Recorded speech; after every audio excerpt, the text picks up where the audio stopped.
একটি দেশ যেখানে আধুনিক ভবন এবং ইসলামিক স্থাপত্য পাশাপাশি দাঁড়িয়ে, যেখানে উন্নয়ন হয়েছে দ্রুত কিন্তু সংস্কৃতি হারায়নি।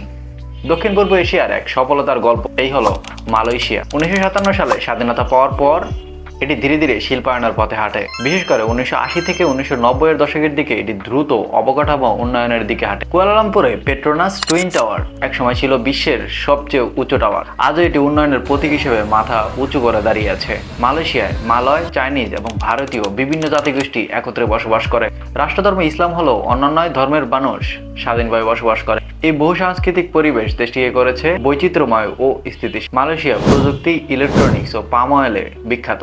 এটি দক্ষিণ পূর্ব এশিয়ায় অন্যতম বড় অর্থনৈতিক দেশ। উচ্চশিক্ষা ও মেডিকেল ট্যুরিজমে তারা আন্তর্জাতিকভাবে পরিচিত।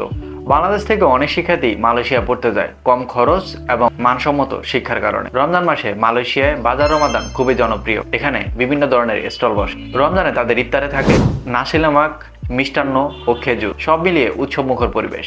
মসজিদগুলোতে তারাবির নামাজে ভরে যায় মুসল্লিতে। আধুনিক উন্নয়ন, বহুজাতিক সহাবস্থান ও ইসলামী সংস্কৃতি সব মিলিয়েই মালয়েশিয়া উন্নয়ন ও স্থিতিশীলতার এক অনন্য উদাহরণ। আগামী পর্বে জানবো মধ্যপ্রাচ্যের ছোট কিন্তু ধনী দেশ কাতারের গল্প। ততক্ষণ ভালো থাকবেন। আল্লাহ হাফেজ।